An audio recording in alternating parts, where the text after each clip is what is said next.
Hola de nuevo hermanos católicos, les habla nuevamente su servidor, y en esta ocasión vi oportuno hacer un video acerca de los falsos profetas, para que podamos aprender a discernir e identificarlos y que buscan alejarnos del verdadero camino de salvación y nos dan otro parecido y barnizado de verdad, pero que al final no es el que Cristo quiso.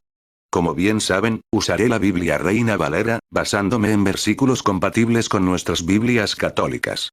A continuación enumeraré una serie de características que identifican a los falsos profetas y maestros según las mismas escrituras. Se jactan de tener revelaciones por sueños. En primer lugar, estos falsos profetas se caracterizan por basar su predicación en sueños incluso al margen de la palabra de Dios, es decir, buscan crear sentimentalismos y prostituyen la capacidad de Dios para revelar ciertas cosas en nuestra vida personal mediante sueños, haciendo de cualquier tipo de sueño una revelación. Yo he oído lo que aquellos profetas dijeron, profetizando mentira en mi nombre, diciendo, soñé, soñé.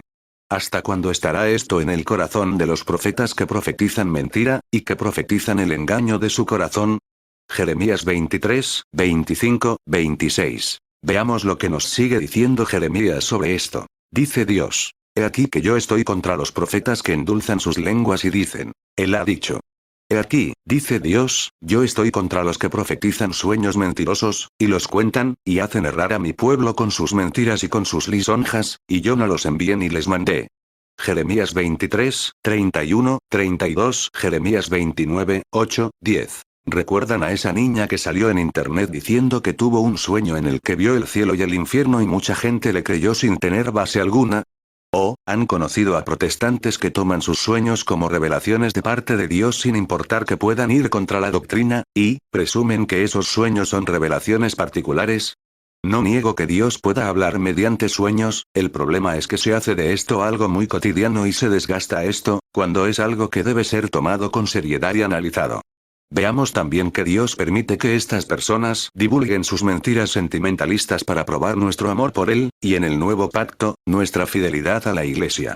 Cuando se levantare en medio de ti profeta, o soñador de sueños, y te anunciare señal o prodigios, porque el Señor vuestro Dios os está probando, para saber si amáis al Señor. Deuteronomio 13, 1, 3. Es importante no caer en sensacionalismos absurdos y no caer creyendo a cualquiera que pretenda profetizar algo en base a un sueño tal y como nos dice la palabra, más aún, en cuanto a los falsos profetas, quienes quieren crear sentimentalismo hablando de sueños y revelaciones personales al margen de la autoridad de la Iglesia. Sigamos. Basan su fe en sentimentalismos. Algo congruente con lo anterior, es que los falsos profetas buscan basar su fe y la de los demás en sentimentalismos y no en la verdad que el Señor quiere.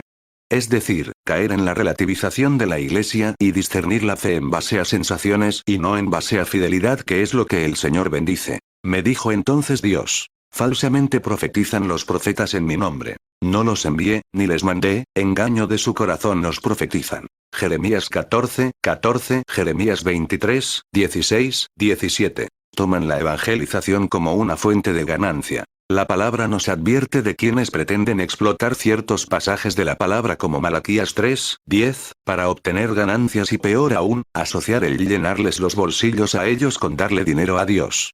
Buscan asociar no dar el diezmo, no darles dinero a ellos como una infidelidad hacia el Señor. Veamos. Primero el dinero, después las cosas. Eso es una ley aquí en el ACE. Trae una semilla de $7 al mes por 3 meses, $70 al mes por 3 meses. Yo no sé el tamaño de tu deuda. Yo solo sé que si usted tiene una deuda grande, tiene que poner una semilla grande. Dinero primero. Y paga, y paga. ¿A Dios? Y paga, y paga. ¿No ofendas a Dios? Disputas necias de hombres corruptos de entendimiento y privados de la verdad, que toman la piedad como fuente de ganancia. 1 Timoteo 6, 5, Tito 1, 11. Y por avaricia harán mercadería de vosotros con palabras fingidas. 2 Pedro 2, 3. Seducen a las almas inconstantes, tienen el corazón habituado a la codicia, y son hijos de maldición. 2 Pedro 2, 14. Estas personas no obligan a nadie en sus iglesias a dar el diezmo, pero asocian el no darles el diezmo a ellos como signo de desobediencia a Dios. Pasemos al siguiente punto. Están bajo la potestad del maligno. ¿Han oído alguna vez a un protestante quejarse por algún mal físico, o decir que el demonio los ataca? Pues bien, la verdad no creo a la ligera esas cosas, pero no dudo en lo absoluto que así pudiera ser, puesto que Aquel que fue engendrado por Dios le guarda, y el maligno no le toca. 1 Juan 5, 18, Colosenses 1, 13. Ellos creen que están bajo la potestad y protección de Cristo, pero por otro lado ellos mismos admiten sin darse cuenta, al decir que el demonio los ataca, que son hijos de desobediencia. Conforme al príncipe de la potestad del aire, el espíritu que ahora opera en los hijos de desobediencia, Efesios 2, 2. El demonio puede tentar o influir en los caminos de la vida de los que son fieles a Cristo, pero el demonio no tiene influencia directa sobre ellos, solo en aquellos que son hijos de la desobediencia. ¿Cuál desobediencia? Pues a la autoridad de Cristo dada a su única iglesia, que ellos niegan rotundamente para poder justificar la existencia de sus iglesias. La Biblia nos da un ejemplo parecido a lo que ocurre con estos falsos ministros que creen tener poder y potestad de Dios. Algunos de los judíos, exorcistas ambulantes, intentaron invocar el nombre del Señor Jesús sobre los que tenían espíritus malos, diciendo: «Os conjuro por Jesús». El espíritu malo dijo: «A Jesús conozco, y sé quién es Pablo. Pero vosotros, ¿quiénes sois?». Y el hombre en quien estaba el espíritu malo, saltando sobre ellos y dominándolos, pudo más que ellos, de tal manera que huyeron de aquella casa desnudos y heridos. Hechos 19, 11, 17. Estos ambulantes, pretendían tener poder invocando el nombre de Jesús, pero al final el demonio pudo más que ellos. No tienen la garantía que solo los verdaderos ministros de Dios ordenados por la imposición de manos en línea directa hasta el mismo Cristo sí tienen. Pasemos al siguiente punto. Harán prodigios y los usarán para que la gente crea sus mentiras. Muchas veces escuchamos a protestantes decir que sus iglesias son las verdaderas, basándose en que en ellas ocurren milagros. Puede que esto sea o no cierto, pero este hecho no comprueba más que, como dice de los falsos profetas, hagan que la gente crea en ellos basándose en sus prodigios y señales milagrosas, logrando engañar a muchos. Porque se levantarán falsos cristos y falsos profetas, y harán señales y prodigios, para engañar. Marcos 13, 22, Mateo 24, 24, Mateo 24, 11. Notemos que además dicen que son falsos cristos, puesto que esos falsos profetas no se manifestarán como caminos alternos a Cristo, sino como cristianos que mezclarán la verdad con la mentira, adulterando la verdadera fe y alejando de la iglesia única de Cristo, que es lo que quiere el demonio. El hecho de que algunos hagan milagros, verdaderos o falsos, no indica nada, puesto que el maligno también tiene poder para incluso hacer lo mismo que hacen los ministros de Dios, como en el caso de los hechiceros del faraón, al transformar también sus varas en serpientes. Pasemos al siguiente punto. No tienen amor por la verdad. He aquí otro indicador, puesto que los falsos maestros buscarán relativizar la verdad de la Iglesia de Cristo y trivializar el valor de la verdad por el del sentimentalismo y de las sensaciones espirituales para basar la fe de sus adeptos. Inicuo, cuyo advenimiento es por obra de Satanás, con gran poder y señales y prodigios mentirosos, y con todo engaño de iniquidad para los que se pierden, por cuanto no recibieron el amor de la verdad para ser salvos. Por esto Dios les envía un poder engañoso, para que crean la mentira. 2 Tesalonicenses 2, 9, 11. Vemos que Dios permite esto para que aquellos a quienes no les interesa la verdad por sobre todo, la cual es la Iglesia al ser columna y baluarte de la verdad, crean la mentira basando su fe en sensaciones y creyendo a cuanto milagrero vean. Pasemos al siguiente punto. Se jactan y se jactarán de ser salvos. Veamos lo que el Señor Jesús nos dice acerca del juicio final. No todo el que me dice: Señor, Señor, entrará en el reino de los cielos, sino el que hace la voluntad de mi Padre que está en los cielos. Muchos me dirán en aquel día: Señor, Señor, ¿no profetizamos en tu nombre, y en tu nombre echamos fuera demonios, y en tu nombre hicimos muchos milagros? Y entonces les declararé: Nunca os conocí. Apartaos de mí, hacedores de maldad. Mateo 7, 21, 23. Primero. Estos falsos profetas habrán profetizado no en su nombre propio, sino en el nombre de Jesús. Es decir, su prédica y centro de su fe será el mismo Cristo. Segundo. Estos falsos maestros se jactarán de haber hecho prodigios y milagros en el santo nombre de Jesús. Tercero. Jesús no niega el que hayan podido hacer esos prodigios usando su santo nombre. Cuarto. Vemos que los falsos profetas tienen y tendrán ese día la plena seguridad de salvarse. Pero, a pesar de todo esto, el Señor los apartará de su lado. Es decir, el día del juicio será la gran sorpresa, puesto que los que creen tener la certeza de ser salvos basándose en prodigios y milagros serán condenados, y los que no tuvieron la seguridad de salvarse pero se preocuparon en obrar bien como dice Mateo 25, 34, 40 serán salvados, no en base a haber aceptado a Jesús como Señor y Salvador, eso lo hacen ambos. Los que se condenan y los que se salvan, sino por haberse preocupado en obrar bien y no jactándose de llamar a Jesús como Señor ni jactándose de sus prodigios ni milagros. Pasemos a lo siguiente. Evangelizan llevando contiendas por donde van. ¿No es acaso algo común que cuando hay un protestante en una familia o en un grupo de amigos, cuando se hablen temas de fe entre distintos credos, se termine en discusiones y pleitos con ellos? ¿No portan acaso siempre sobre ellos la contienda y buscan menospreciar a los católicos descalificándolos de ser cristianos para sentirse ellos mejores cristianos? Pues veamos lo que nos dice la palabra sobre esto. Algunos, a la verdad, predican a Cristo por envidia y contienda, pero otros de buena voluntad. Los unos anuncian a Cristo por contención, no sinceramente. Filipenses 1, 15, 17. Está envanecido, nada sabe, y delira acerca de cuestiones y contiendas de palabras, de las cuales nacen envidias, pleitos, blasfemias, malas sospechas, disputas necias de hombres corruptos de entendimiento y privados de la verdad. 1 Timoteo 6, 4, 5. ¿No es casi imposible dialogar con ellos sin que recurran a acusarnos de idólatras y de precondenarnos en el nombre de Dios? La respuesta la saben ustedes. Pasemos al siguiente punto. Enseñan herejías. Con la ayuda de las iglesias protestantes no solo están surgiendo herejías que la iglesia ya combatió desde los primeros siglos, sino que está combatiendo con nuevas herejías producto de la libre interpretación, teniendo al fin y al cabo tantas interpretaciones como personas que interpretan, resultando en múltiples y nuevas herejías. Veamos. Pero hubo también falsos profetas entre el pueblo, como habrá entre vosotros falsos maestros, que introducirán encubiertamente herejías destructoras.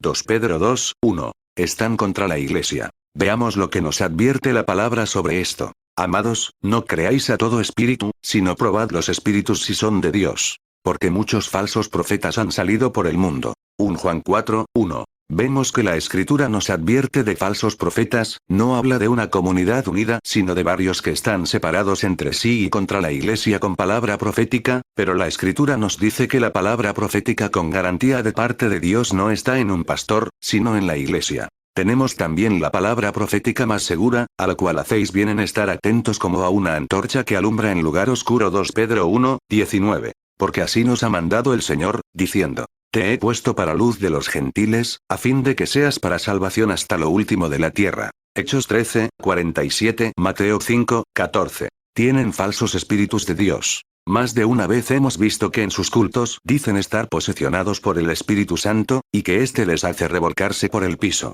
Y llaman a ello adorar en espíritu y en verdad, pues aluden a que el Espíritu Santo les hace perder ese control y, entre comillas, adorar así. Pues veamos lo que la palabra nos dice sobre el espíritu. Y los espíritus de los profetas están sujetos a los profetas. Pues Dios no es Dios de confusión. 1 Corintios 14, 32, 33. El Espíritu Santo no hace cosas semejantes, puesto que la palabra dice que está siempre sujeto a la persona sobre la cual se posa y jamás priva de la libertad de actuar. Don, que dio Dios al hombre desde el principio de la creación. Sigamos. Se rebelan contra las obras de justicia. La palabra nos dice que ellos sobreestiman los prodigios, pero desprestigian y trivializan las buenas obras. Profiesan conocer a Dios, pero con los hechos lo niegan, siendo abominables y rebeldes, reprobados en cuanto a toda buena obra. Tito 1, 16. Se dan autoridad falsa de parte de Dios. Ellos buscan mancillar la iglesia que Cristo creó para sentirse justificados en crear cientos de iglesias más basándose en que ellas, entre comillas, siguen a Cristo. Pero la palabra dice: si Dios no edificare la casa, en vano trabajan los que la edifican. Salmo 127, 1. Leamos bien lo que dice, no dice: si Dios es guía de la casa, porque ellos dicen que Cristo es el guía y se sienten justificados, sino que dice: si Dios no edifica. Si Dios no hace la casa, si Dios no crea la casa, si Dios no funda esa casa, en vano se afanan ellos en adorar, tal y como dice el mismo Cristo luego. Pero respondiendo él, dijo: toda planta que no plantó mi Padre Celestial, será desarraigada. Mateo 15, 13. Buscan alejarnos de la promesa de Dios. Nosotros sabemos que solo la Iglesia Católica cuenta con la promesa de Cristo, sabemos que en esta Iglesia está la promesa de Dios, y los falsos profetas pretenden alejarnos de ella de la misma forma que los antiguos falsos profetas pretendían decir lo que sea por alejar al pueblo de Dios de la promesa que Él mismo les había dado, la tierra prometida. Solo allí estaba la promesa, no en otro lado, de la misma forma que ahora solo la Iglesia Católica tiene la promesa de Dios quien es Cristo. Porque ellos os profetizan mentira, para haceros alejar de vuestra tierra. Jeremías 27, 10. Ay de los pastores que destruyen y dispersan las ovejas de mi rebaño. Dice el Señor. Jeremías 23, 1. Profetizan cosas que no se cumplen. Más de una vez hemos sabido de alguna profecía no cumplida de alguna de esas iglesias, pues la palabra misma que ellos usan nos dice que eso es indicador de falsedad profética. Si el profeta hablaré en nombre de Dios, y no se cumpliere lo que dijo, ni aconteciere, es palabra que Dios no ha hablado. Con presunción la habló el tal profeta. No tengas temor de él. Deuteronomio 18, 21, 22. Usan la escritura para atentar contra la autoridad de la iglesia. De la misma forma que el demonio cuando tentó al Señor, usan la escritura para atentar contra la autoridad de Cristo dada a la iglesia. De forma parecida también, cuando se les rebate su artimaña usando la Biblia saltan a otro tema al igual que el demonio cada vez que Cristo le respondía usando la misma escritura. Finalmente, otra semejanza es que, ambos, el demonio y los falsos profetas, usan la Biblia para desafiar y retar la fe y la fidelidad, y, junto con ello exigen demostración a la luz de las escrituras. ¿No se han dado cuenta de esas tres semejanzas en cuanto a la forma de proceder de ambos? Juzguen ustedes mismos si es así. Evangelizan contra la ley. Muchas veces vemos a los protestantes citando el pasaje de Romanos 3, 28, en el que pretenden descalificar a la ley y quitarla del plan de salvación, dejando siempre de citar el pasaje del final del capítulo. Romanos 3, 31, que contradice la interpretación que ellos quieren darle al pasaje que citan de descalificar las obras de la ley. Pues veamos que los falsos profetas se caracterizan también por hablar contra ella, a la ley y al testimonio. Si no dijeren conforme a esto, es porque no hay para ellos amanecer. Isaías 8, 20. Sabiendo claramente que Jesús jamás vino a abolir la ley, sino a perfeccionarla. No penséis que he venido para abolir la ley y los profetas. No he venido para abrogar, sino para cumplir. Mateo 5, 17. La prueba del fin de los tiempos. Sabemos que la Escritura nos dice que en los últimos tiempos, habrá una apostasía, en la que muchos se apartarán de la verdadera fe yendo tras de falsos profetas. Sabemos que estamos en los últimos tiempos y que un signo de ello es la apostasía. Los protestantes llaman a nuestra iglesia la iglesia ramera, y se regocijan de que cada vez más y más católicos se vayan a alguna de sus iglesias. Pero, si ellos mismos saben que estamos en el final de los tiempos, y que el signo de ello es la apostasía, y que sus iglesias se están llenando y las nuestras se están vaciando, entonces la iglesia de los apóstatas es la de ellos, no la de nosotros. Porque si se supone que nuestra iglesia es la iglesia ramera y la suya es la verdadera, deberían ser más bien sus iglesias las que se deberían estar vaciando y la nuestra la que se debería estar llenando. Esto es un detalle que ellos no se han dado cuenta y les conviene ignorar mientras siguen ganando más diezmadores para sus iglesias. Espero les haya servido este video. Para información sobre otros temas de fe, visite nuestra página de Facebook y ayúdenos a hacer crecer esta página dándole un clic en me gusta. Dios los bendiga.